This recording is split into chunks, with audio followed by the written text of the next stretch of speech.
ओम शांति। आज 27 सितंबर 2020 है और हम मुरली रिवाइज करेंगे 27 मार्च 1986 की। मुरली का हेडिंग है सदा स्नेही बनो, सदा के स्नेही।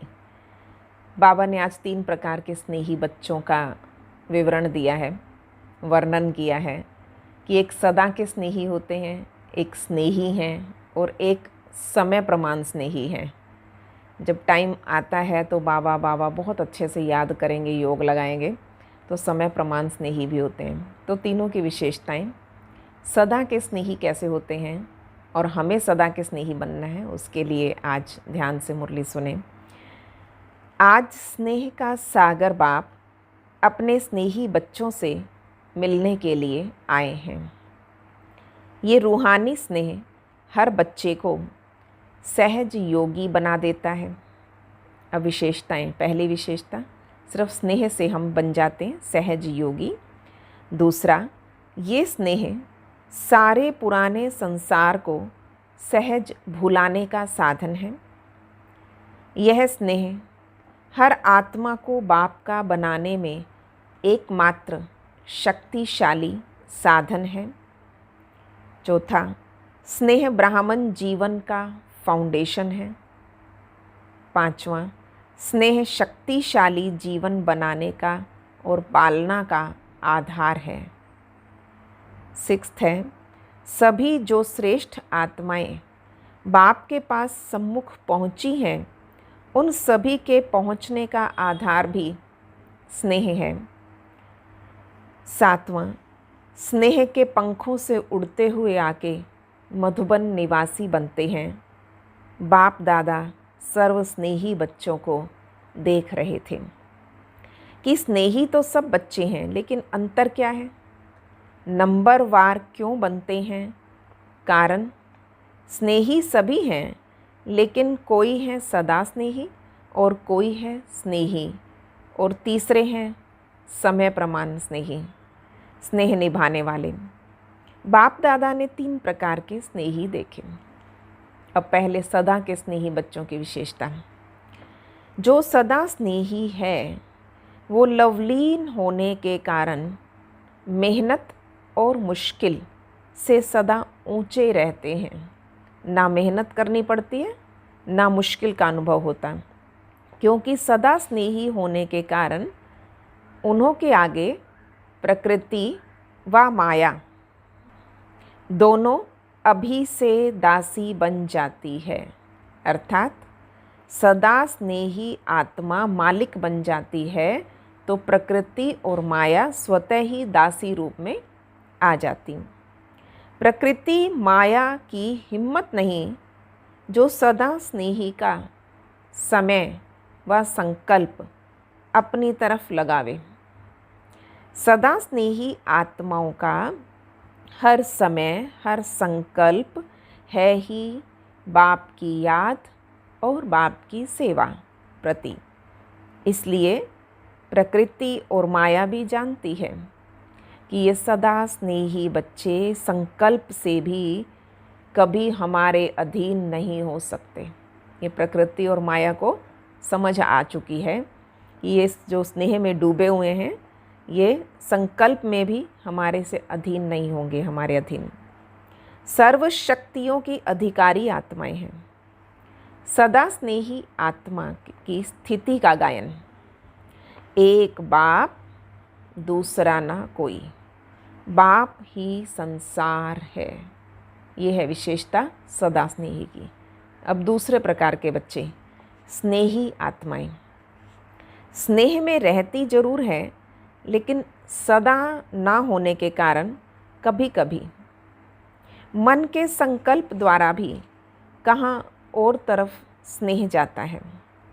बहुत थोड़ा बीच बीच में स्वयं को परिवर्तन करने के कारण कभी मेहनत का कभी मुश्किल का अनुभव करते हैं, लेकिन बहुत थोड़ा, क्योंकि स्नेह तो है ना बाबा से।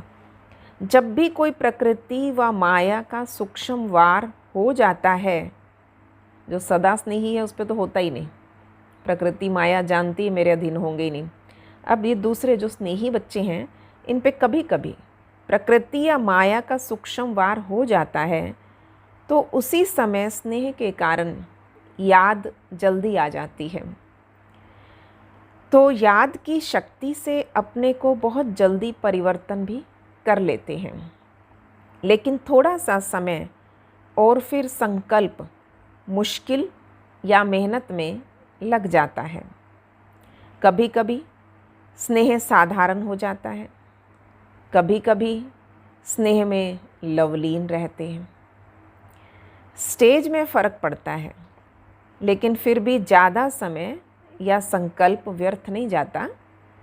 लेकिन स्नेही हैं, इसीलिए स्नेही हैं, लेकिन सदा स्नेही ना होने के कारण सेकंड नंबर हो गए, जिस पे कभी कभी माया प्रकृति का वार भी हो जाता है, कभी कभी व्यर्थ संकल्प भी आते हैं, फिर बाबा की याद आती है, फिर लवलीन हो जाते हैं। तीसरे हैं समय प्रमाण स्नेह निभाने वाले। ऐसी आत्माएं समझती हैं सच्चा स्नेह सिवाय बाप के और कोई से मिल नहीं सकता। ये उनकी नॉलेज में है, ये उनका दिमाग में ये काम आता है बात।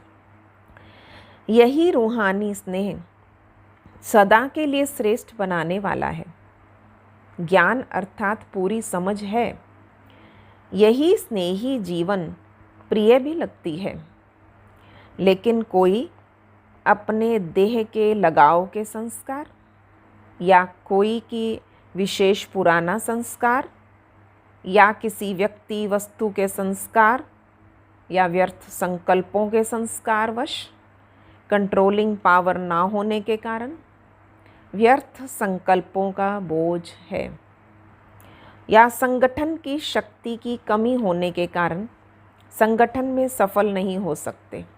संगठन में चलना नहीं आता है ना, या सहन शक्ति नहीं है, या समाने की शक्ति नहीं है कुछ, तो संगठन की परिस्थिति स्नेह को समाप्त कर, उस वक्त बाबा भूल जाता है, स्नेह को समाप्त कर अपनी तरफ खींच लेती है। वो परिस्थिति उसे खींच लेती है, उसका मन बुद्धि संकल्प निर्णय सारे दूसरी तरफ चल पड़ते हैं, परिस्थिति की तरफ। और कोई सदा ही दिल शिकस्त जल्दी होते हैं, अभी अभी बहुत अच्छे उड़ते रहते हैं, और अभी अभी देखो तो अपने आप से ही दिल शिकस्त। तो ये तीसरे प्रकार के जो हैं उसमें कमज़ोरी अपनी है। अब उन्हें ये मालूम है कि स्नेह बाप का जो पार लगा देगा, और ये स्नेह प्यारा भी लगता है, अच्छा भी लगता है, परंतु कमज़ोरी है अपने व्यर्थ संकल्पों की, संगठन में ना चलने की, अपने पुराने संस्कारों की, वस्तु व संस्कार व्यर्थ संकल्पों के वश, ये सब चीज़ें उसे परिस्थिति की तरफ खींच लेती हैं।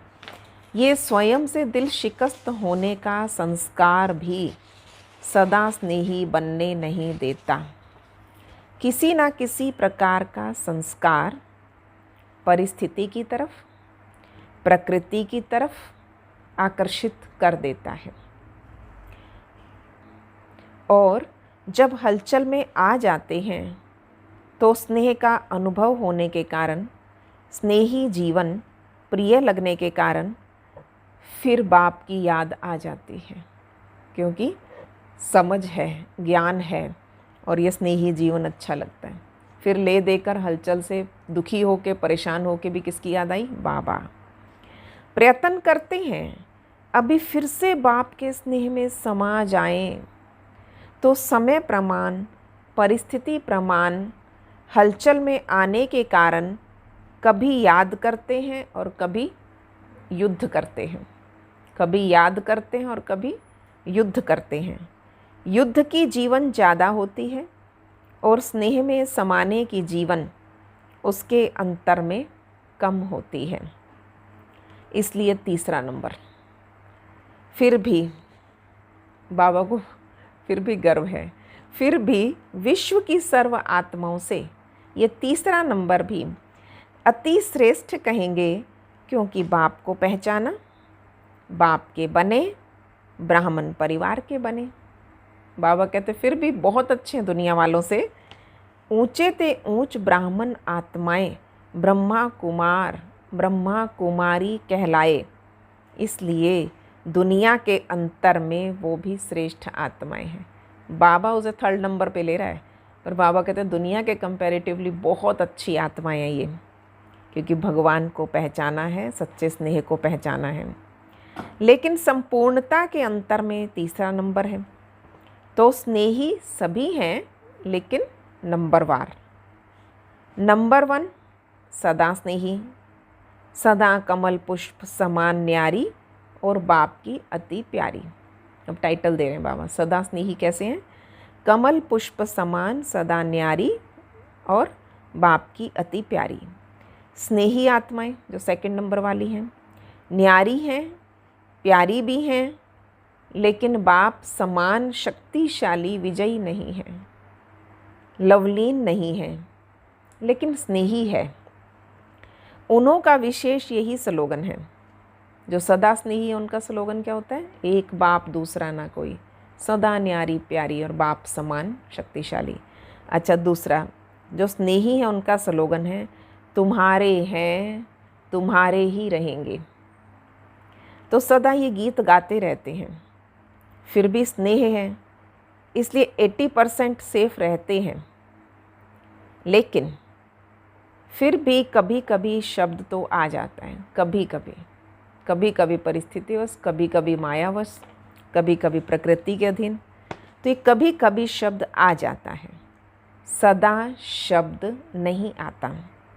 और 3रे नंबर की आत्माएं बार बार स्नेह के कारण प्रतिज्ञाएं भी स्नेह से करते रहते, बस अब से ये बनना है, ऐसा बनना है, अभी से ये करेंगे।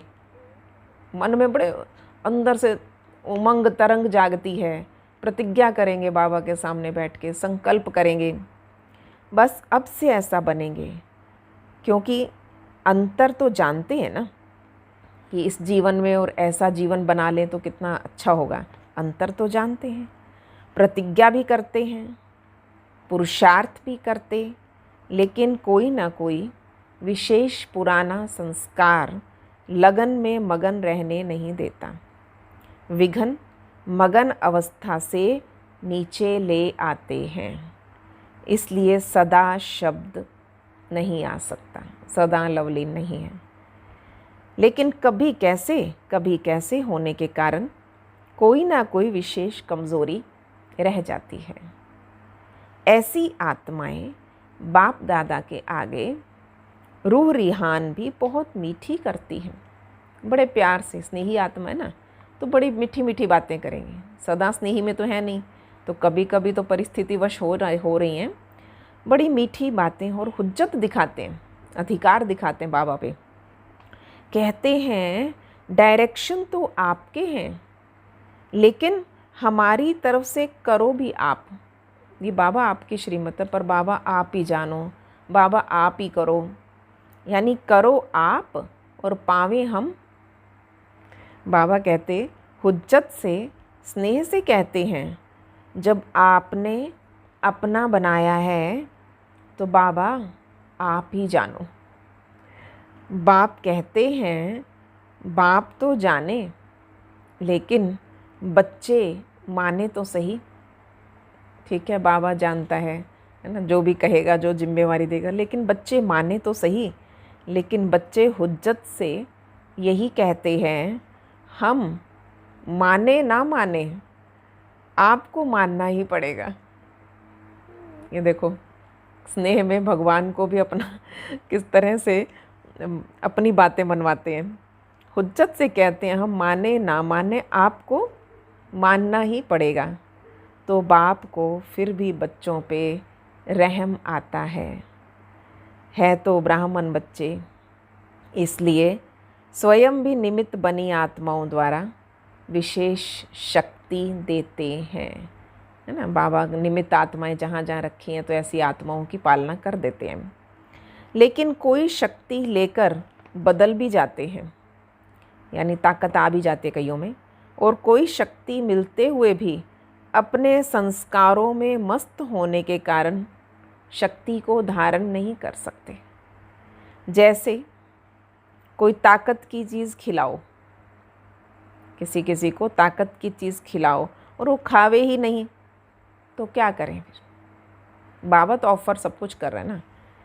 बाप विशेष शक्ति देते भी हैं और कोई कोई धीरे धीरे शक्तिशाली बनते बनते तीसरे नंबर से दूसरे नंबर पे आ जाते, यथाशक्ति से।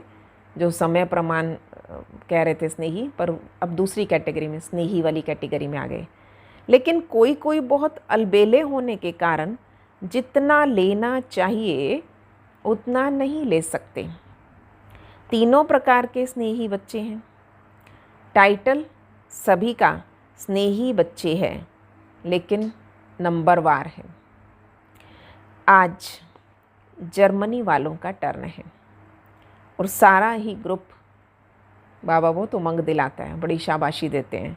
सारा ही ग्रुप नंबर 1 है ना, नंबर 1 समीप रतन, क्योंकि जो समान होते हैं वो ही समीप होते हैं।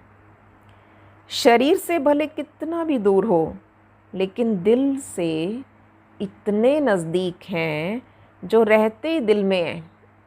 दिल के नज़दीक नहीं है, दिल में ही समा लिया, दिल तख्त पे बिठा लिया बाबा ने। स्वयं बाप के दिल तख्त पर रहते हैं, उन्हों के दिल में स्वतः ही बाप के सिवाय और कोई नहीं। क्योंकि ब्राह्मण जीवन में बाप ने दिल का ही तो सौदा किया है।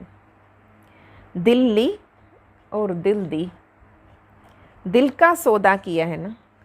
दिल से बाप के साथ रहते हो, शरीर से तो कोई कहाँ और कोई कहाँ रहता है, पर सभी को यहाँ रखें तो क्या बैठ करेंगे। मधुबन में रख लें सभी को, दिल तो होती है, बाबा को दिल दे दिया, बस बाबा यहीं रह जाएं। बाबा कहते हैं यहाँ बिठा के भी क्या करूँगा, तो यहाँ बैठ क्या करेंगे। सेवा के लिए तो मधुबन में साथ रहने वालों को भी, जो मधुबन में रहने वाले हैं, सेवा के लिए तो बाबा उनको भी बाहर भेज देते हैं। तो बाहर भेजना पड़ता है, नहीं तो विश्व की सेवा कैसे होगी। और आप विश्व भर से आत्माएं आई तो बाबा कहते हैं यहाँ बैठ जाएं, है ना। बहुत प्यार, बहुत इमोशन जागृत होते हैं उस टाइम, तो बाबा कहते हैं यहाँ रख के नहीं। बाबा तो यहाँ पर जो रहने वाले उनको भी बाहर भेजता है सेवा के लिए, नहीं तो विश्व सेवा कैसे होगी। बाप से भी प्यार है तो सेवा से भी प्यार है, इसलिए ड्रामा अनुसार भिन्न भिन्न स्थानों पर पहुँच गए, वहाँ की सेवा के निमित्त बन गए हो। तो ये भी ड्रामा में पार्ट नोंधा हुआ है, अपने हमजिन्स की सेवा के निमित्त बन गए। जर्मनी वाले सदा खुश रहने वाले हैं। हर एक को बाबा कुछ टाइटल ज़रूर देते हैं। ऑस्ट्रेलिया वाले एक्स्ट्रा पावर वाले, ऐसे। तो जर्मनी वाले सदा खुश रहने वाले। जब बाप से सदा का वर्षा इतना सहज मिल रहा है तो सदा को छोड़कर थोड़ा सा या कभी कभी का क्यों लेवे। दाता दे रहा है, लेने वाले कम क्यों लेवे। इसलिए सदा खुशी के झूले में झूलते रहो। सदा माया जीत, प्रकृति जीत, विजयी बन, विजय का नगाड़ा विश्व के आगे जोर शोर से बजाओ। आजकल की आत्माएं विनाशी साधनों में या तो बहुत मस्त नशे में चूर हैं और या तो दुख अशांति में थके हुए ऐसी गहरी नींद में सोए हुए हैं जो छोटा आवाज़ सुनने वाले नहीं हैं। उनको परिचय दे दिया या उनको पैम्फलेट्स दे दिए, छोटी मोटी आवाज़ में वो जागने वाले नहीं हैं, क्योंकि वो दुख अशांति से थके हुए गहरी नींद में सोए पड़े हैं। अब जो गहरी नींद में सोया हो, नींद के नशे में हो, उसको कैसे जगाया जाता है। बाबा कहते नशे में जो चूर होता है उसको हिलाना पड़ता है, छोटी मोटी आवाज़ों में इनमें नहीं जागता, उन्हें हिलाना पड़ता है ना, झकझोड़ना पड़ता है। जैसे गहरी नींद वाले को भी हिलाकर उठाना पड़ता है। तो हैम्बर्ग वाले क्या कर रहे हैं, अच्छा ही शक्तिशाली ग्रुप है। सभी की बाप और पढ़ाई से प्रीत अच्छी है। जिन्हों की पढ़ाई से प्रीत है वो सदा शक्तिशाली रहते। बाप अर्थात मुरलीधर से प्रीत, बाबा से प्यार माना मुरलीधर से प्यार, तो मुरलीधर से प्रीत माना मुरली से प्रीत। मुरली से प्रीत नहीं तो मुरलीधर से भी प्रीत नहीं, क्योंकि बाबा से बड़ा प्यार है। कई कहते हैं कोई कितना भी कहे कि मुझे बाप से प्यार है, मुझे बाप से प्यार है, लेकिन पढ़ाई के लिए टाइम नहीं है। ये बाबा को मिसमैचिंग लगती है कि जिसका बाबा से प्यार होगा तो बाबा के महावाक्यों से, शब्दों से प्यार होगा, सुनना चाहेगा, दिल करेगा, है ना। जिससे प्रीत हो उससे बातें, उसकी बात सुनेंगे नहीं क्या। तो कहीं पढ़ाई के लिए टाइम नहीं है, बाप नहीं मानते। जहाँ लगन होती है वहाँ कोई विघन ठहर नहीं सकते। अंडरलाइन कर लें, जहाँ लगन होती है वहाँ कोई विघन ठहर नहीं सकते, स्वतः ही समाप्त हो जाएंगे। पढ़ाई से प्रीत यानी मुरली से प्रीत विघ्नों को सहज पार कर लेते हैं। बस वो पढ़ाई, वो ज्ञान इतनी ताकत दे देता है, विघ्नों उसको सहज पार कर लेते हैं। उड़ती कला द्वारा स्वयं ऊंचे हो जाते, पर समस्याओं से, परिस्थितियों से ऊपर हो जाते हैं, विघ्न नीचे रह जाते हैं। उड़ती कला वाले के लिए पहाड़ भी एक पत्थर समान है, और पढ़ाई से प्रीत रखने वालों के लिए बहाना कोई नहीं होता। प्रीत मुश्किल को सहज कर देती है। एक मुरली से प्यार, पढ़ाई से प्यार और परिवार से प्यार, ये तीन चीज़ों ने क्या किया। एक तो मुरली से प्यार यानी पढ़ाई से प्यार, और दूसरा है परिवार का प्यार। ये किला बन जाता है और किले में रहने वाले सेफ होते हैं। ठीक है, संगठन से भी दूर मत जाओ, परिवार से जुड़े रहो, और दूसरा इस पढ़ाई को मत छोड़ो। तो पढ़ाई से प्यार, परिवार का प्यार किला बन जाता है और इस किले में सेफ हो जाते हैं। इस ग्रुप को ये दोनों विशेषताएं आगे बढ़ा रही है। पढ़ाई और परिवार के प्यार के कारण एक दो को प्यार के प्रभाव से समीप बना देते, और फिर निमित्त आत्मा, उस वक्त पुष्पाल दादी जो थे वो वहाँ पर जर्मनी भेजा, और ये निमित्त आत्मा भी प्यार वाली मिली है। कहाँ दादियों को कोई आती थी बहुत भाषाएं, कोई जर्मन नहीं आती, कोई इंग्लिश भी नहीं आती, पर स्नेह भाषा को नहीं देखता। स्नेह की भाषा सभी भाषाओं से श्रेष्ठ है। स्नेह भाषा नहीं देखता, और स्नेह की भाषा सभी भाषाओं से श्रेष्ठ है। सभी उनको याद कर रहे हैं, बाप दादा को भी याद है, अच्छा ही प्रत्यक्ष प्रमाण देख रहे हैं। सेवा की वृद्धि हो रही है। जितना वृद्धि करते रहेंगे उतना महान पुण्यात्मा बनने का फल, सर्व की आशीर्वाद प्राप्त होती रहेगी। है ना, कितनी अच्छी बात है। महान पुण्य आत्मा बनने का फल, सबकी आशीर्वाद प्राप्त होती रहेगी। सेवा करते जाओ, पुण्य आत्मा ही पूज्य आत्मा बनती है। अभी पुण्य आत्मा नहीं तो भविष्य में पूज्य आत्मा नहीं बन सकते। पुण्य आत्मा बनना भी जरूरी है, और अभी बनना है पुण्य आत्मा, भविष्य में जाकर नहीं। अच्छा, अव्यक्त मुरलियों से कुछ प्रश्न उत्तर हैं। पहला प्रश्न बाबा से, ब्राह्मण जीवन का विशेष गुण, श्रृंगार या खजाना कौन सा है? बाबा ने एक शब्द में उत्तर दिया, संतुष्टता। जैसे कोई प्रिय वस्तु होती है तो प्रिय वस्तु को कभी छोड़ते नहीं। संतुष्टता विशेषता है। ब्राह्मण जीवन के परिवर्तन का विशेष दर्पण है। जहाँ संतुष्टता है वहाँ खुशी जरूर है। यदि ब्राह्मण जीवन में संतुष्टता नहीं तो वो साधारण जीवन है। संतुष्टता नहीं तो खुशी नहीं। खुशी के बिना कैसे पता लगेगा कि ब्राह्मण है और सच्चा ब्राह्मण है।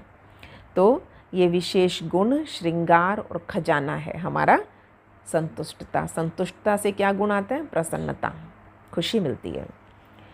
अगला प्रश्न, संतुष्ट मनियों की विशेषताएं क्या होंगी? बाबा ने कहा, संतुष्ट मनियाँ कभी किसी भी कारण से, स्वयं से, अन्य आत्माओं से, अपने संस्कारों से, वायुमंडल के प्रभाव से असंतुष्ट नहीं हो सकती। वे ऐसे कभी नहीं कहेंगी हम तो संतुष्ट हैं लेकिन दूसरे असंतुष्ट करते हैं। कुछ भी हो जाए, संतुष्ट मणियाँ अपने संतुष्टता की विशेषता को छोड़ नहीं सकती। अगला प्रश्न, जो सदा संतुष्ट रहते हैं, फिर बाबा से पूछा जो सदा संतुष्ट रहते हैं उनकी निशानियाँ। बाबा ने 6 निशानियाँ बताई हैं। जो सदा संतुष्ट रहता है उसके प्रति स्वतः सभी का स्नेह रहता है, क्योंकि संतुष्टता ब्राह्मण परिवार का स्नेही बना देती है। दूसरा, संतुष्ट आत्मा को सभी स्वयं ही समीप लाने या हर श्रेष्ठ कार्य में सहयोगी बनाने का प्रयत्न करेंगे। जो सेटिस्फाइड रहते हैं, हाँ जी करते हैं, उनको सब चांस देते रहते हैं, उनको स्वयं ही नज़दीक ले आते हैं। संतुष्ट आत्मा को सभी स्वयं ही समीप लाने और श्रेष्ठ कार्य में सहयोगी बनाने का प्रयत्न करेंगे। तीसरा, संतुष्टता की विशेषता स्वयं ही हर कार्य में गोल्डन चांसलर बना देती है। उन्हें कहना या सोचना भी नहीं पड़ता, सरल चित्त हैं, सदा हाँ जी कर देते हैं। चौथा, संतुष्टता सदा सर्व के स्वभाव संस्कार को मिलाने वाली होती है, एडजस्टिव होते हैं बहुत। वे कभी किसी के स्वभाव संस्कार से घबराने वाले नहीं होते, ठीक है, संस्कार में। फिर बाबा ने कहा, पांचवा, उनसे सभी का स्वतः दिल का प्यार होता है, वह प्यार लेने के पात्र होते हैं। सब उनको प्यार करेंगे और प्यार खींच लेती है ऐसी आत्माएं। संतुष्टता ही उस आत्मा की पहचान दिलाती है, एक अलग आइडेंटिफिकेशन होती है उस आत्मा की। हर एक की दिल होगी, इनसे बात करें, इनसे बैठें। और छठा, संतुष्ट आत्माएं सदा माया जीत है क्योंकि आज्ञाकारी है, सदा मर्यादा की लकीर के अंदर रहते हैं, माया को दूर से ही पहचान लेते हैं। ये है उनकी विशेषताएं, उनकी निशानियाँ। अगला प्रश्न, यदि समय पर माया को पहचान नहीं पाते, बार बार धोखा खा लेते हैं, तो उसका कारण क्या है? बाबा ने कहा, पहचान कम है। पहचान कम होने के कारण सदा बाबा की श्रेष्ठ मत पर नहीं चलते। कोई समय चलते हैं, कोई समय नहीं। कोई समय याद करते हैं, कोई समय नहीं। कोई समय उमंग उत्साह में रहेंगे, कोई समय नहीं। सदा आज्ञा की लकीर के अंदर नहीं रहते, इसलिए माया समय पे धोखा दे देती है। माया में परखने की शक्ति बहुत है, वंडरफुल है। माया में परखने की शक्ति बहुत है।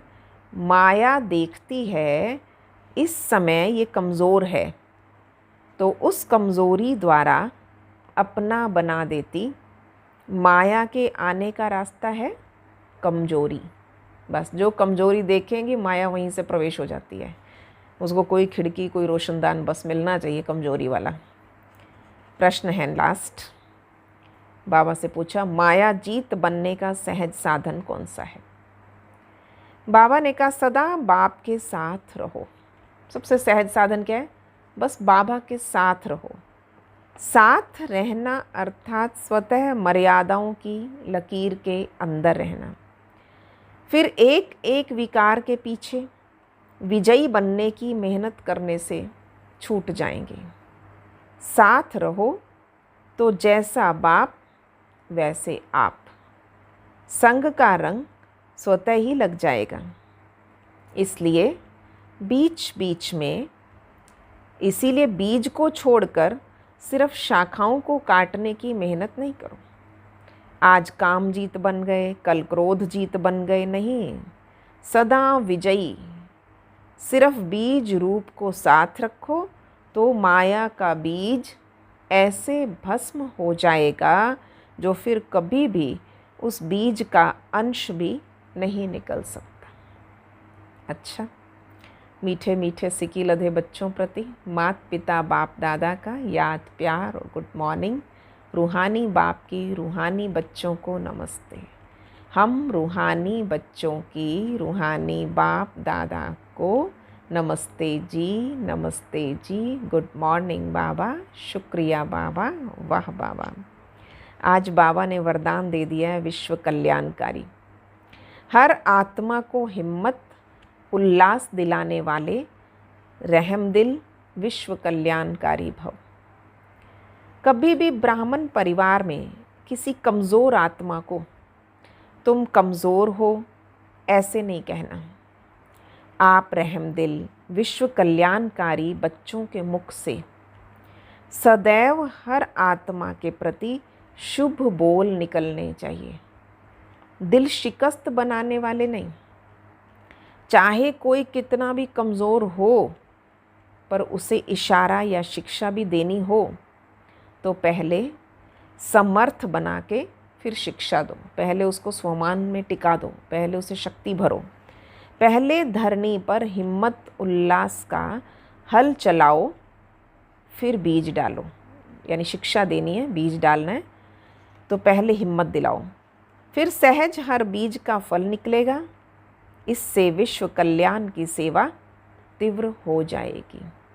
आज का स्लोगन है, बाप की दुआएं लेते हुए सदा भरपूरता का अनुभव करो।